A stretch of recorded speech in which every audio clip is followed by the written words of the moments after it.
할렐루야.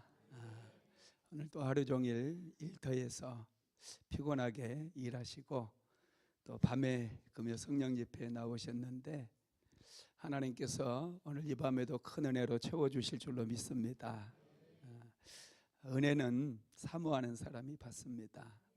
하루 종일 일하고 피곤하겠지만은 사모하는 마음 가지고 이 자리에 나왔는데 결코 하나님께서 우리를 빈손으로 돌아가게 하지 않는다는 거예요. 오늘 이 밤에 우리가 뜨겁게 기도할 때 역사가 일어나요. 혼자서 기도하면 능력이 안 나타납니다. 아무리 부르짖고 간구해도 혼자 기도하면 힘만 들어요. 그런데 우리가 합심으로 기도하면 방언도 터지고 강력한 성령의 기름 부음도 받게 되고 문제도 해결되고 기적이 일어나는 그런 역사가 일어나게 됩니다. 성냥불 하나 켜가지고는 밥을 할 수 없어요. 이곳에 나와서 영적인 장작을 피워야 돼요. 영적인 장작이 활활 타오르게 될 때 우리 인생은 맛을 내는 그런 인생으로 변화된다라는 것입니다. 어떤 공장에 신입사원이 한 사람이 들어왔대요.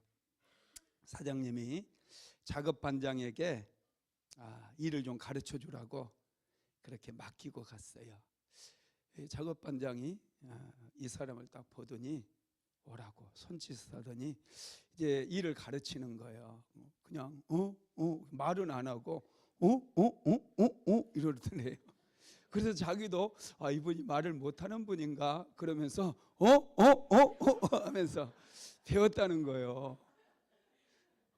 그러다가 점심때가 딱 되니까요, 이 작업반장이 갑자기 벌떡 일어나더니 밥 먹고 합시다 그러더래요. 그래서 반장님 말할 줄 알았어요 그랬더니 당신 한국 사람이야? 그러더래요. 할렐루야. 웃으니까 분위기가 확 사는데요. 오늘은 축복의 글은 17번째 정직은 형통의 씨앗이다, 이런 제목의 말씀입니다. 정직은 형통의 씨앗입니다. 할렐루야. 정직은 사람들의 신뢰를 받게 만들어줘요. 여러분, 사람에게 신뢰를 얻게 될 때 우리는 복을 받는 그런 인생을 살아갈 수가 있어요. 하나님께서 복을 주실 때 성품 위에 담아주시지만은 그 복이 누구를 통해서 오느냐 하면 관계를 통해서 옵니다. 관계, 사람들과 좋은 관계를 만들어 나갈 때 그 관계를 통해서 나의 인생 속에 복이 온다는 거예요. 그래서 저와 여러분은 사람들과 좋은 관계를 만들기 위해서 노력을 해야 돼요. 여러분, 그리고 사람들에게 신뢰를 얻기 위해서 우리가 노력을 해야 되는데 누가 사람들의 신뢰를 얻을 수 있습니까? 정직한 사람이에요. 정직한 남편, 아내가 신뢰해 줍니다. 정직한 아내, 남편이 신뢰해 줍니다. 정직한 목사, 성도들이 신뢰해 주는 거예요. 여러분, 성도들도 항상 하나님 앞에서 정직해야 돼요. 어떤 분들은 기도를 해도 눈치 보면서 해요.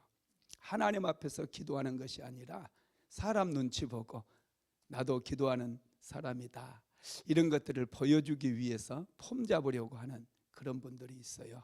이건 거짓이에요. 하나님 앞에서 우리는 항상 정직하게 내 자신과 대면하고 기도도 정직하게 해야 되고요, 사람들 앞에서도 약속한 것은 반드시 지키는 그런 인생을 살아야 된다는 거죠.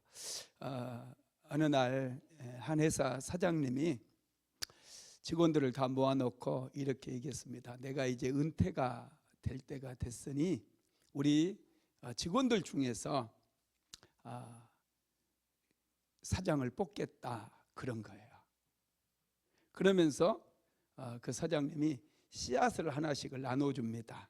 씨앗을 하나씩을 다 나눠주고 이 씨앗을 심어가지고 잘 가꾼 사람에게 그것을 보고 이 회사 사장으로 내가 선택하고 나는 물러나겠습니다, 그런 거예요. 그래서 이제 씨앗을 다르게 이제 다 각자 다른 씨앗이었거든요.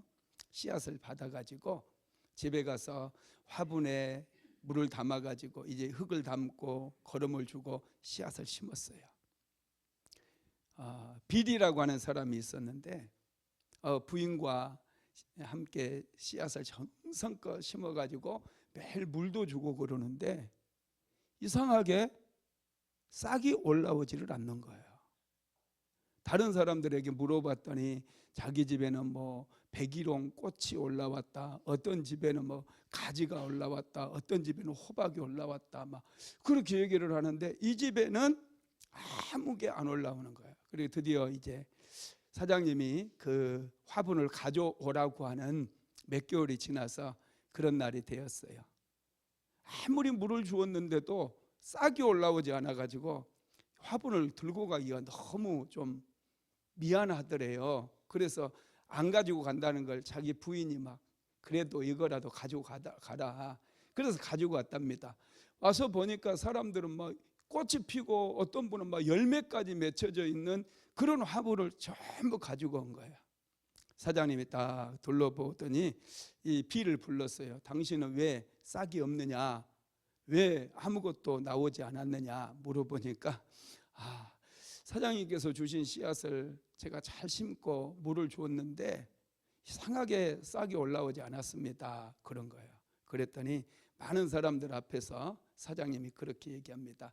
오늘 우리 회사를 맡을 사장님을 뽑았습니다. 바로 빌입니다. 그러니까 사람들이 너무 깜짝 놀라는 거예요. 아니 빌의 화분은 아무것도 나오지 않았는데 사장님 왜 이 사람을 뽑습니까? 그랬더니 사실 내가 여러분들에게 씨앗을 나눠줄 때 전부 삶아서 불에 삶아가지고 나눠준 겁니다.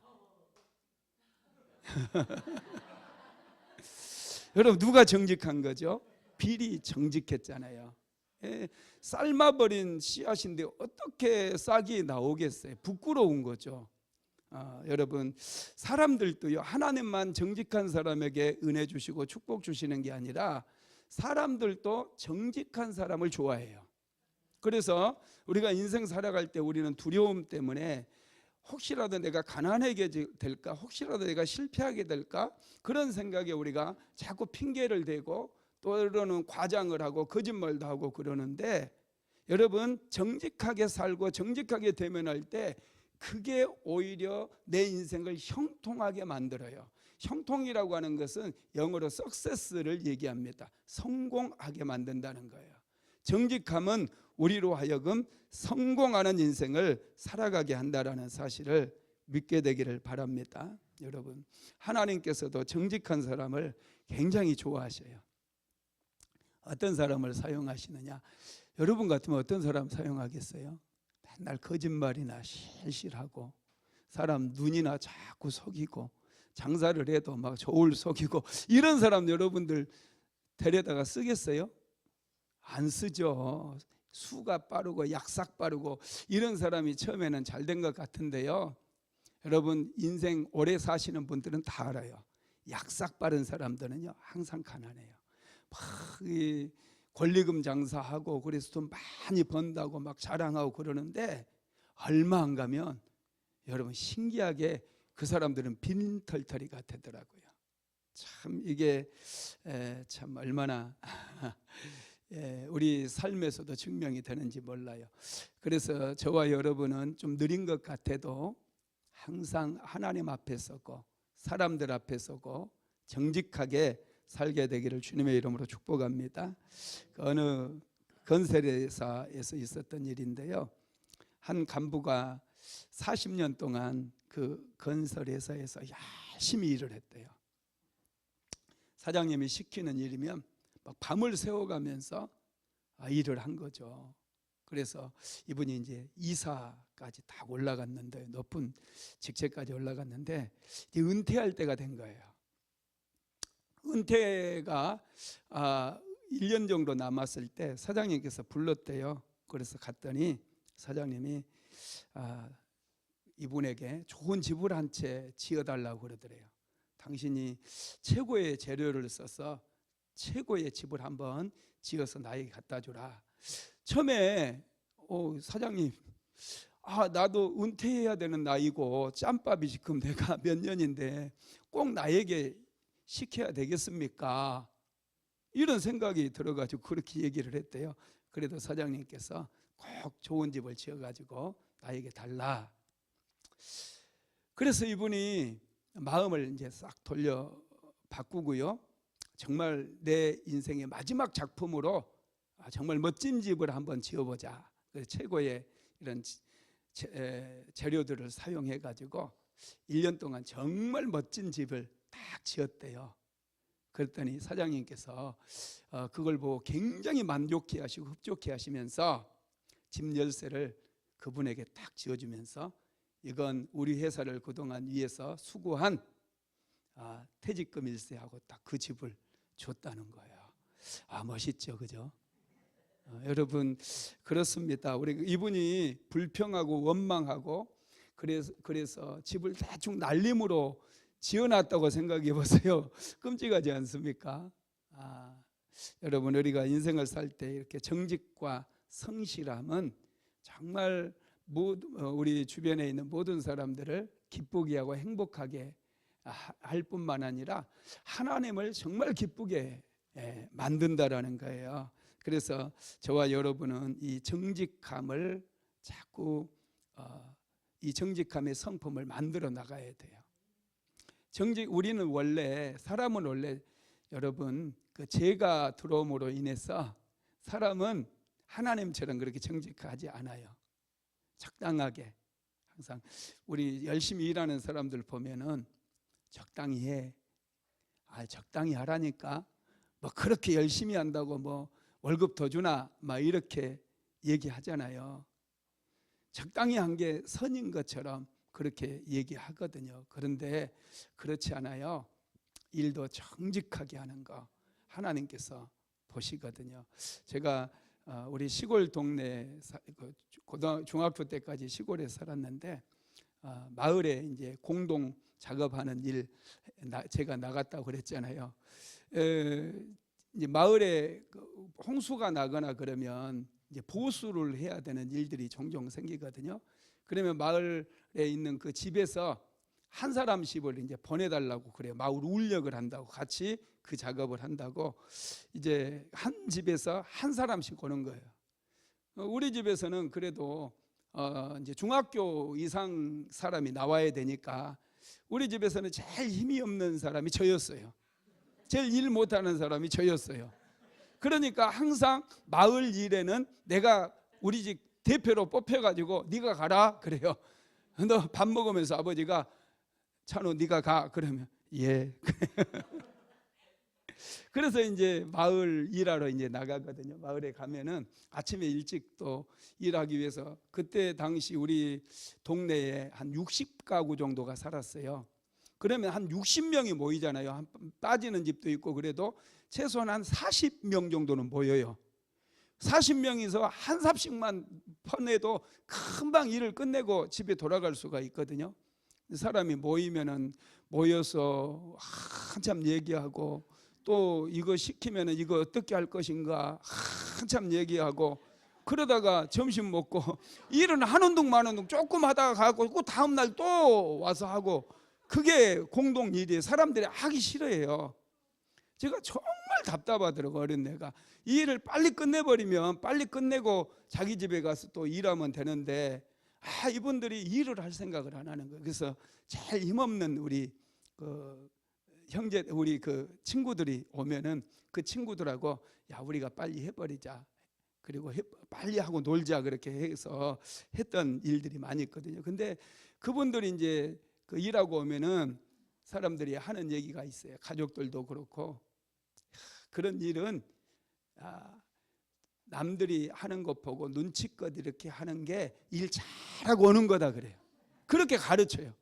뭘 그렇게 땀 흘리고 막 부지런히 그냥 죽을 똥 살 똥 모르고 그렇게 일하느냐 이렇게 얘기한다니까요. 그리고 누가 열심히 일한 거 보면은 자기 일도 아닌데 왜 저렇게 일하나 바보 아니야 막 이렇게 하는 거예요. 여러분 이런 삶의 태도는 정말 우리가 버려야 돼요. 이런 삶의 태도를 가지고는 절대로 하나님께 축복을 받을 수가 없다라는 거예요. 우리 안에는 이런 근성들이 죄로 인해서 죄성이 있다 보니까 자꾸 게으름 피우고 거들먹거리고 성실하지 못하고 정직하지 못하게 하는 그런 것들이 굉장히 많이 자리를 잡고 있습니다. 이런 것들을 우리 신앙인들은, 믿음의 사람들은 극복을 해야 돼요. 그리고 정말 정직하고 성실하게 하루하루를 살아가야 하나님께 복을 받는다는 거예요. 우리는 어떻게 정직한 인생을 살 수 있을까? 첫째, 하나님을 경외해야 됩니다. 자, 오늘 시편 112편 1절에서 2절 같이 읽어봅니다. 시작. 할렐루야. 여호와를 경외하며 그의 계명을 크게 즐거워하는 자는 복이 있도다. 그의 후손이 땅에서 강성하며 정직한 자들의 후손에게 복이 있으리로다. 아멘. 정직한 사람들, 여러분, 하나님을 경외하는 사람들이에요. 이 사람들은 어떻게 된다고요? 하나님께서 그의 후손들에게까지 복을 주신다는 거예요. 여러분, 정말 놀랍지 않습니까? 정직하게 살면 여러분들의 대에서도 하나님께 크게 복을 받지만 후대에까지 복을 받는 거예요. 그래서 우리는 정직함을 항상 생각해야 됩니다. 요셉이 보디발의 아내의 유혹을 이길 수 있었던 것은 하나님을 경외했기 때문에 이길 수 있었어요. 하나님 앞에서 그가 정직할 수 있었던 것은 하나님을 두려워하고 하나님을 경외했기 때문에 보디발의 아내가 유혹했을 때 아무도 보지 않는다고 보디발의 아내는 유혹했지만 하나님께서 보고 있다라는 것은 요셉은 알았기 때문에 그 유혹을 이길 수가 있었다라는 것입니다. 그래서 여호와를 경외하는 것이 여러분 지혜의 근본이라고 그랬어요. 여호와를 경외하는 사람, 하나님을 신뢰하는 사람은 정직한 인생을 살아갈 수 있다는 거예요. 잠언서 9장 10절 한번 읽어볼까요? 여호와를 경외하는 것이 지혜의 근본이요 거룩하신 자를 아는 것이 명철이다. 아멘. 그래서 여러분 이렇게 여호와를 경외하는 것이 지혜의 근본이고 거룩한 자를 아는 것이 명철이라고 그랬잖아요. 그래서 하나님께서는 여호와를 경외하는 자들에게 놀라운 복을 약속했어요. 축복을 약속했어요. 잠언서 22장 4절 시작. 겸손과 여호와를 경외함의 보상은 재물과 영광과 생명이니라. 하나님을 경외하는 사람들이 정직하게 살고요. 이렇게 정직하게 살다 보면 재물과 영광과 생명까지도 우리가 얻을 수가 있게 된다는 것이죠. 그래서 여러분 하나님을 경외하는 사람이 하나님의 말씀에 순종하고 하나님의 계명을 지키게 돼요. 그래서 오늘 본문에서도 여호와를 경외하며 그의 계명을 크게 즐거워하는 자는 복이 있도다 이렇게 1절에서 말씀했잖아요. 여러분 하나님을 경외하는 사람들에게 하나님께서 복을 주십니다. 자, 신명기서 28장 1절로 2절도 한번 읽어봅시다. 내가 내 하나님 여호와의 말씀을 삼가 듣고 내가 오늘 내게 명령하는 그의 모든 명령을 지켜 행하면 내 하나님 여호와께서 너를 세계 모든 민족 위에 뛰어나게 하실 것이라. 내가 내 하나님 여호와의 말씀을 청종하면 이 모든 복이 내게 임하며 내게 이르리니. 아멘. 하나님의 말씀을 듣고 따르면, 들을 청자에 따를 종자거든요. 청종하면 하나님께서 이 모든 복이 내게 임하며 그랬어요. 여러분 하나님을 경외하는 사람은 정직하게 살아가게 되고요. 하나님의 말씀에 순종해서 살아가게 되므로 하나님께서 주시는 놀라운 축복을 받을 수가 있게 된다라는 것입니다. 두 번째로는 하나님은 정직한 사람에게 풍성한 복을 부어 주신다고 말씀했어요. 시편 112편은요. 정직한 사람과 그의 후손이 누리는 축복에 대한 말씀입니다. 오늘 우리가 읽은 이 본문이 쭉 보면은 정직한 사람과 이 정직한 사람들의 후손이 어떤 복을 누리게 되는가 그거에 대해서 기록이 되어 있는데 하나님께서는 정직한 자에게 축복을 약속하셨는데 어떤 축복을 약속했느냐 하면 첫째 강성함의 축복을 약속했어요. 강성함의 축복. 2절 시편 112편 2절 읽어봅시다. 시작. 그의 후손이 땅에서 강성함이여 정직한 자들의 후손에게 복이 있으리로다. 정직한 사람의 집안은 점점 잘 되고 강성해진대요. 여러분 복 중에 복이 뭔 줄 아세요? 복 중에 가장 큰 복이 강성해지는 축복이에요. 나라도 강성해지면 함부로 쳐들어올 수 없습니다. 어떤 집이 점점 강성해지면 사람들이 절대로 함부로 대하지 못해요. 무시하지 못합니다. 여러분들의 집안이 점점 강성해지게 되기를 주님의 이름으로 축복합니다. 여러분 이런 강성함의 복을 받기 위해서는 우리가 말씀 안에서 정직해야 돼요. 하나님 앞에서 정직하게 살아갈 때에 여러분 강성해집니다. 정직한 사람은 그래서 담대하잖아요. 거짓이 많고 숨길 게 많은 사람은 항상 비굴하고 숨어버려요. 아부예요. 아첨해요. 그런데 정직한 사람은 굉장히 용기가 있고 담대합니다. 비굴하게 행동하지 않습니다. 거리낌이 없어요. 그래서 여러분 강성해지는 것이죠. 그런데 여러분 거짓을 행하는 사람에게는요 항상 불안만이 가득 차 있어요. 내면에 두려움이 깔려 있습니다. 하나님께서는 정직한 자들과 그의 후대를 강성하게 만들어 주신다고 말씀하셨어요. 왜냐하면 정직한 자들은요 담대할 수 있는데 하나님을 신뢰하기 때문에 그렇습니다. 하나님을 신뢰하는 사람은 사람을 두려워하지 않아요. 사람을 두려워하는 사람은 여러분 오히려 하나님 앞에서는 또 담대하고 뻔뻔한 그런 일들이 있는데 여러분 우리는 반대로 가야 돼요. 하나님 앞에서는 우리가 굉장히 겸손해야 되고 하나님 앞에서는 우리가 자꾸 은혜도 구하고 낮은 자가 돼야 돼요. 그러나 사람들은 두려움의 대상이 아니에요. 사람들 앞에서는 담대해야 된다는 것입니다. 여러분 정직한 사람은 하나님을 신뢰하기 때문에 어디에서든지 담대할 수 있고 그 누가 공격을 해온다 할지라도 마음이 요동치 않습니다. 자 시편 112편 7절에서 8절 한번 읽어볼까요? 시작. 그는 흉한 소문을 두려워하지 아니하며 여호와를 의뢰하고 그의 마음을 굳게 정하였도다. 그의 마음이 견고하고 두려워하지 아니할 것이라. 그의 대적들이 받는 보응을 마침내 보리로다. 여기서 그는 정직한 자를 얘기해요. 하나님을 경외하고 정직하게 살아가는 사람은 흉한 소문을 두려워하지 않는데요. 살다 보면 거짓을 막 퍼뜨리는 사람이 있어요. 제가 지난 학기에 그것을 작년 2022년도에 그것을 제가 좀 경험을 했습니다. 저에 대해서 학교에서 제가 또 여러 가지 일도 좀 하고 그러다 보니까 이상한 소문을 퍼뜨려 놨더라고요. 하여튼 그래서 제가 좀 속이 상한 그런 일이 있었는데 두렵지는 않죠. 여러분 정직한 사람은요 흉한 소문을 두려워하지 않는다고 그랬어요. 왜냐하면 하나님을 의뢰하고 그의 마음을 굳게 정했기 때문에. 여러분 그렇습니다. 우리는 거짓을 미워해야 돼요. 거짓말한 사람은 항상 두려움이 가득 차 있어요. 누가 조그만 말만 해도 막 덤벼들고요, 악을 바락바락 쓰고요.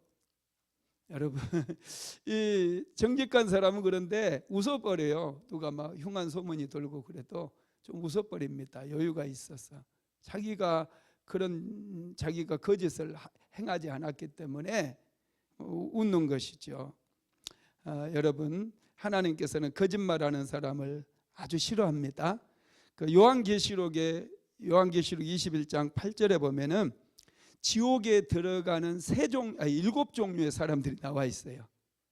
지옥에 반드시 지옥불에 들어가는 7종류의 사람이 기록이 되어 있는데 한번 읽어봅시다. 요한계시록 21장 8절 시작.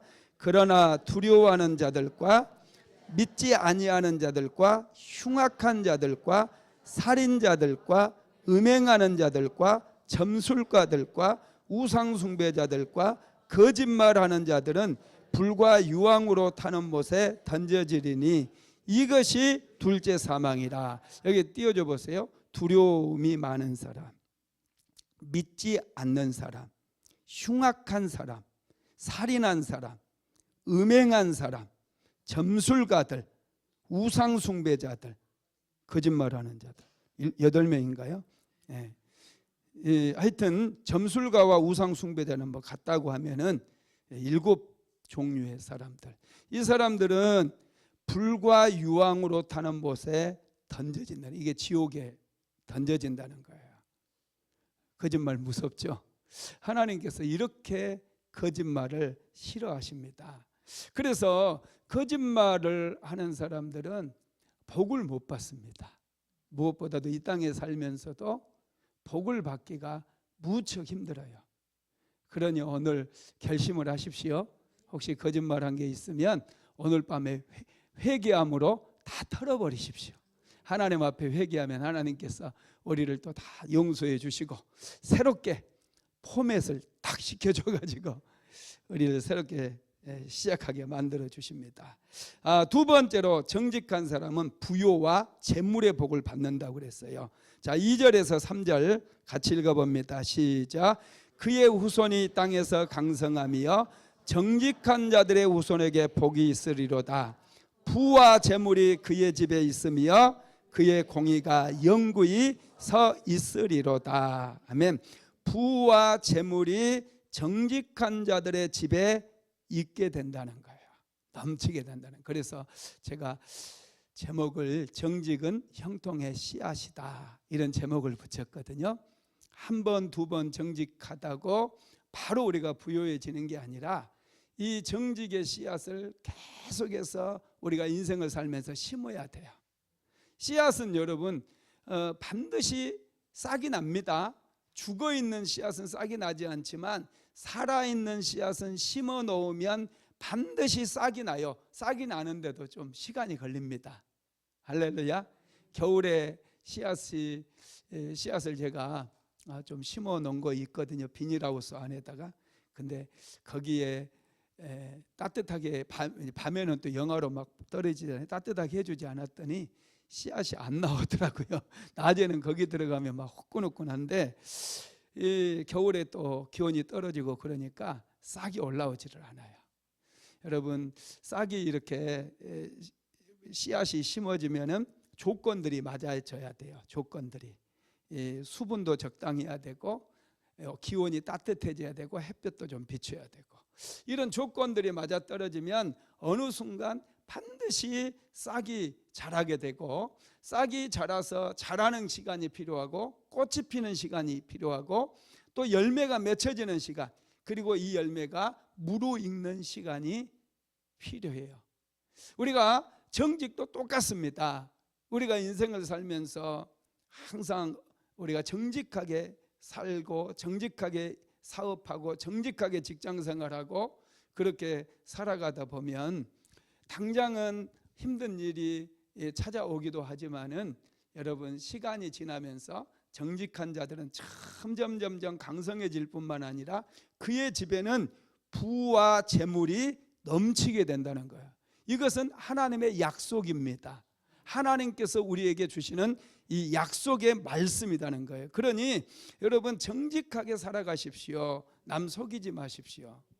전에 제가 우리 집 이사를 하고요. 우리 이제 월세방 살다가 하나님께서 은혜 주셔가지고 월세방 살다가 이제 아파트를 이제 융자를 좀 많이 받고 구입을 했어요. 그래서 이제 새 아파트 들어가니까 그 월세방 살 때 있었던 그런 가구라든지 이런 것들이 그 집에 안 어울리잖아요. 그래서 하나씩 이제 사서 채우고 그랬는데 한 번은 이제 이불을 사고 또 방석 몇 개 사려고 어떤 이불집에 3호랑 같이 들어간 적이 있어요. 근데 마치 우리 뒤를 따라서 아는 그 사장님과 아는 분도 그 집에서 뭘 사러 왔더라고요. 그래서 이제 우리는 살려고 이것저것 물어보고 가격도 물어보고 그러는데 그 사람도 자꾸 이제 방석 하나를 들고 이제 자기가 늘 아는 사람이니까 사장님 이거 얼마예요? 그러는데 사장님이 내 눈치를 자꾸 보더라고요. 그래서 나도 그 사람 눈치를 봤어요. 이렇게 보니까 자꾸 이래. 손을 막 이렇게 하면서 막 이래. 그 사람은 못 보는데 내가 봐. 내가 너무 웃기는 거예요. 그래서 이제 나중에 이게 뭐냐면 이게 3,000원이라는 얘기야. 나중에 내가 물어보니까 5,000원을 달래요. 여러분 제가 샀겠어요? 안 샀겠어요? 사면 바보지. 사면 나갑시다. 그냥 나왔어요. 예, 자꾸 이러는 거예요. 이게 속이는 거예요. 속이는 거. 그냥 떳떳하게 얼마다고 5,000원인데 내가 친구니까 좀 깎아줄게. 이렇게 해도 되잖아요. 그러면 되지. 그러면 우리가 거기서 이불도 사고 방석도 사고 많이 샀을 텐데 그 사람은 이 손가락 어쩌면 친구는 못 보는데 내 눈에는 그렇게 잘 보이냐고. 여러분 아무리 속이려고 해도요 이렇게 손가락하고 그러면 이 속이려고 하는 그 사람이 더 잘 본다는 거 잊어버리면 안 됩니다. 할렐루야.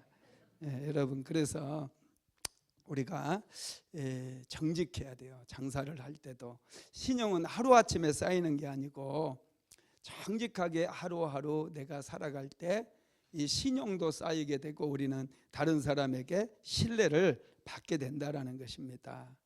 하나님께서는 우리가 사업에서 얼마나 돈을 벌었느냐 별로 관심 없어요. 얼마나 많은 돈 벌었느냐 관심 없습니다. 어떻게 벌었느냐 거기에 관심이 많아요. 우리가 얼마나 돈을 많이 소유하고 있느냐 거기에 관심 없어요. 그 돈을 어떻게 사용했느냐 여기에 관심이 굉장히 많습니다. 그래서 하나님은 언제나 정직한 사람들에게 관심을 가지고 계시고 그들에게 복을 주신다는 거예요. 뿐만 아니라 정직한 자의 후손은 잘 된다고 말씀을 하셨습니다. 여러분 우리나라에서 한 70년대, 80년대, 90년대까지도요 미국에 이렇게 이민을 많이 갔잖아요. 어떤 한국에서 고등학교 선생님을 하던 분도 선생님을 그만두고 미국으로 이제 이민을 간 거예요. 그래서 이분이 영어가 안 되니까 뭐 학교 선생을 할 수도 없고 그래서 코리아타운에서 세탁소를 했대요.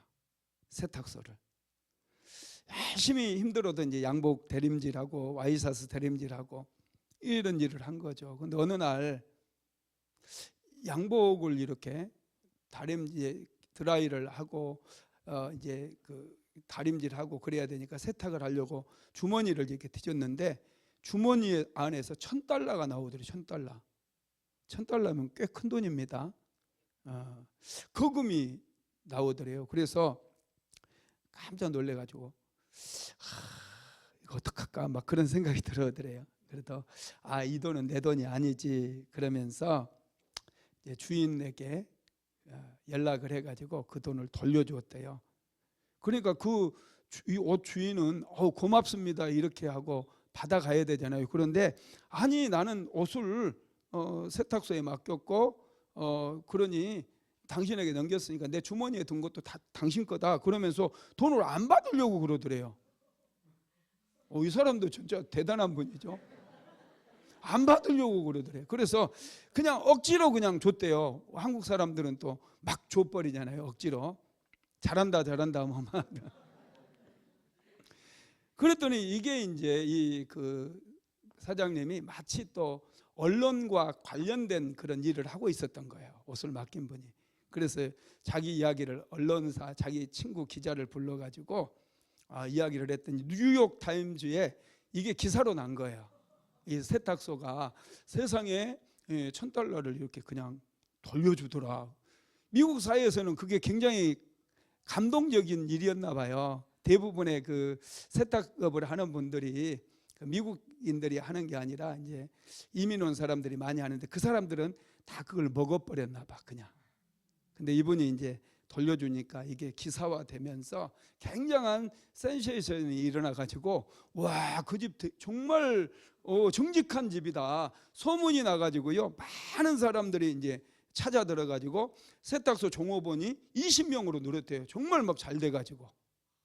그리고 나중에 이 이제 뉴욕 타임스의 신문 기사를 읽었던 분 중에 그 항공사 부사장님이 있었는데, 이분이 직접 세탁소를 방문해 가지고 우리 비행기에서 나오는 모든 세탁물을 맡길 테니 정직하게만 일해 주세요 그랬대요.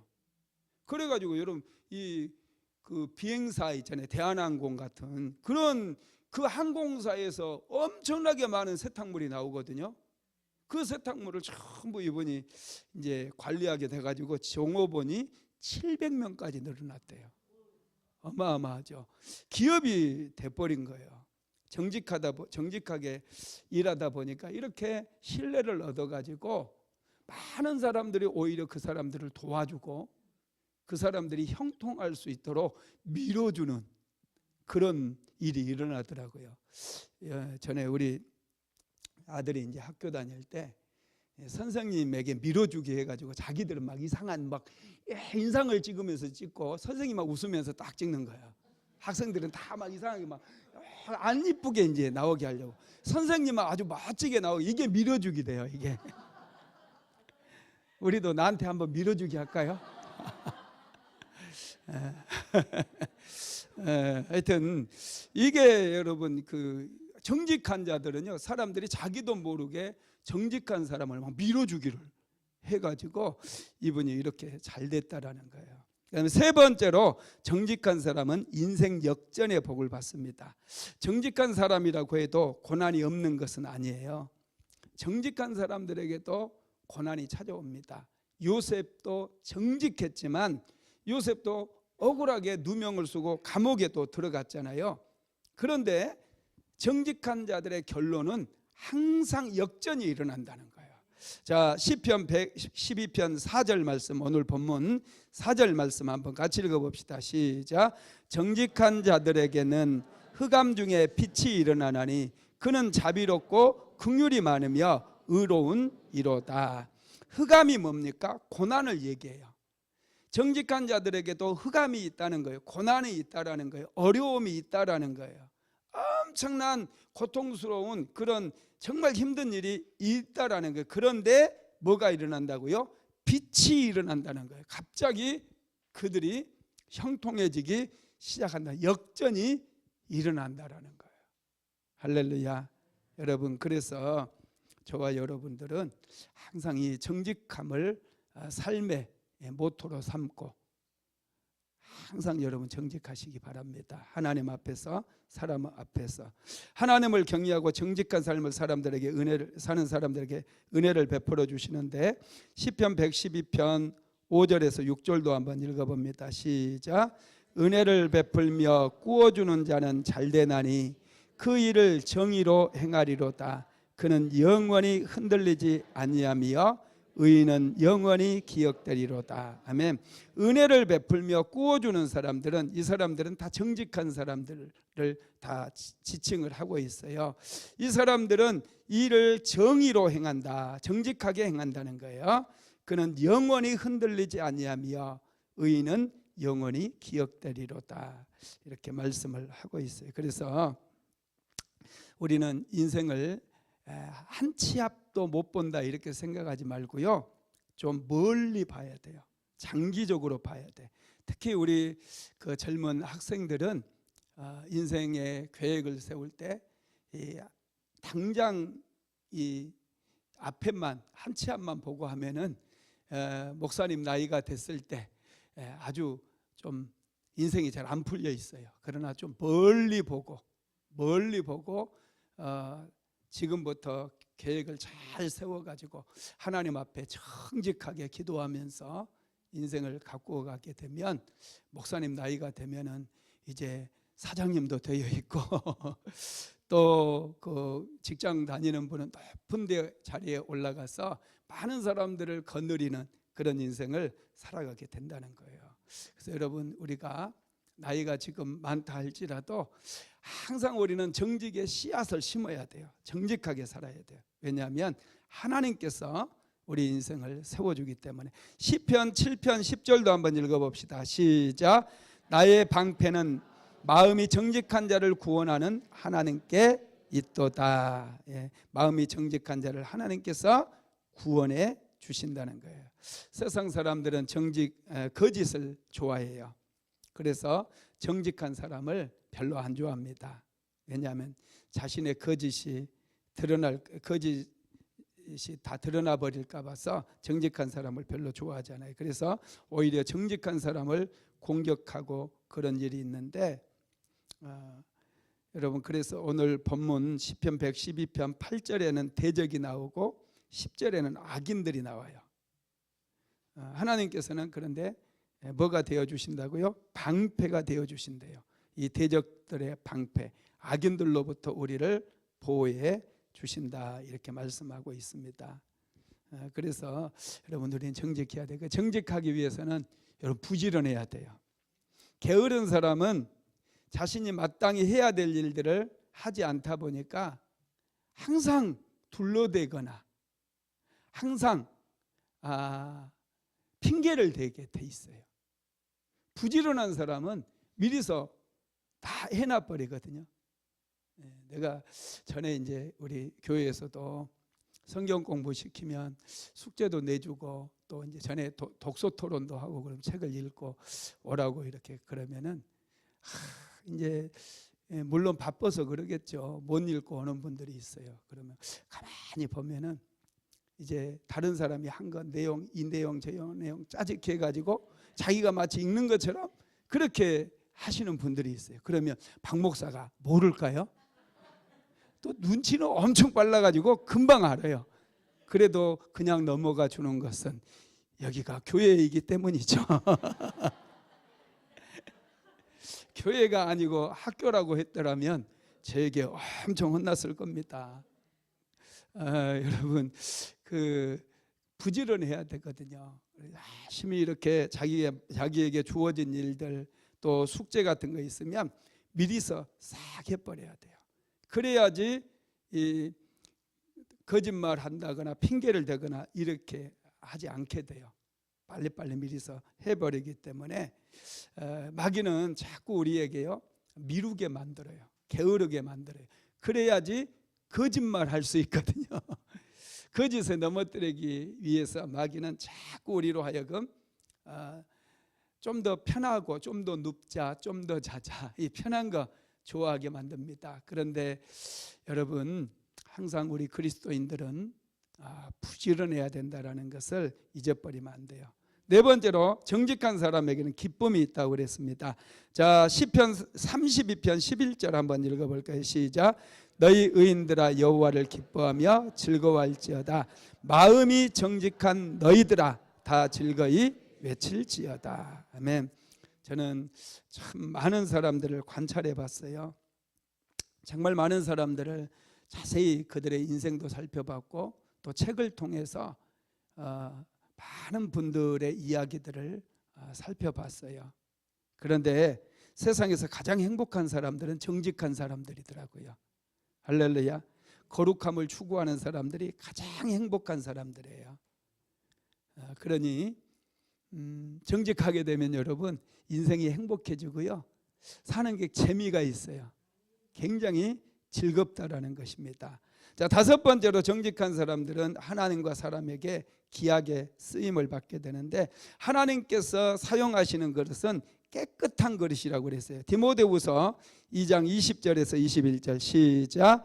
큰 집에는 금그릇과 은그릇뿐 아니라 나무 그릇과 질그릇도 있어 귀하게 쓰는 그릇도 있고 천하게 쓰는 그릇도 있나니 그러므로 누구든지 이런 것에서 자기를 깨끗하게 하면 귀히 쓰는 그릇이 되어 거룩하고 주인의 쓰기에 합당하며 모든 선한 일에 준비함이 되리라. 아멘. 자기를 깨끗하게 하면 귀히 쓰는 그릇이 된다는 거예요. 할렐루야.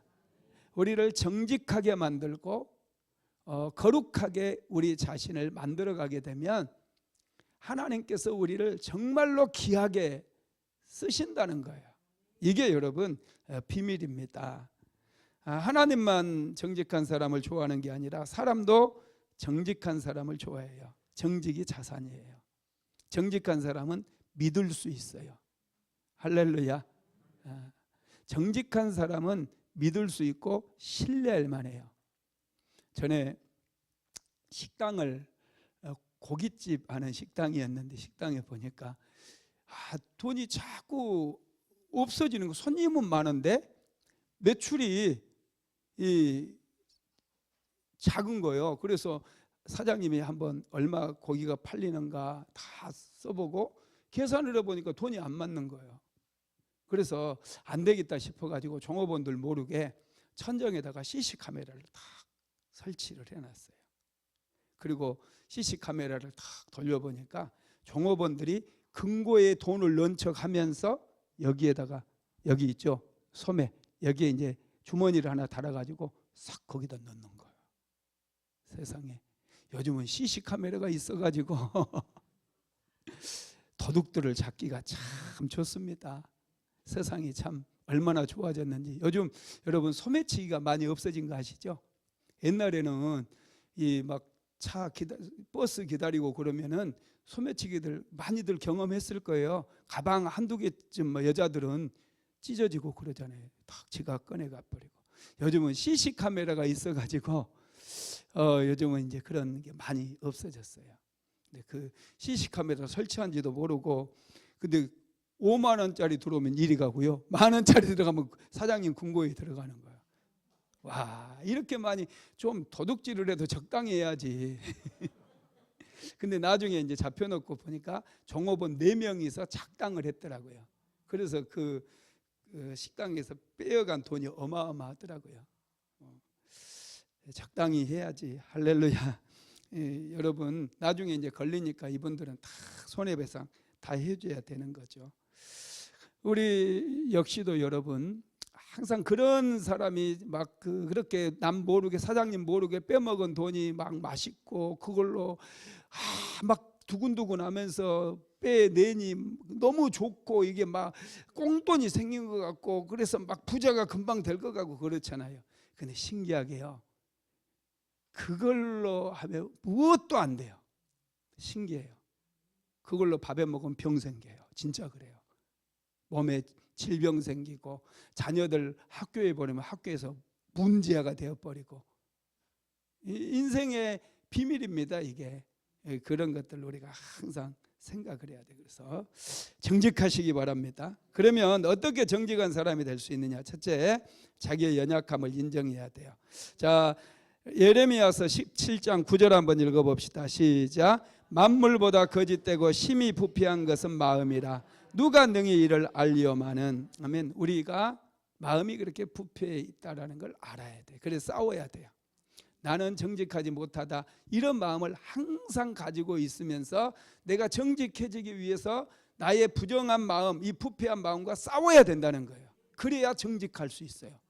사람은 싸우지 않으면 이 마귀가 막 그걸 남의 것 갖는 것 막 그렇게 유혹하고 그럴 때 싸우지 않으면 그냥 넘어가 버려요.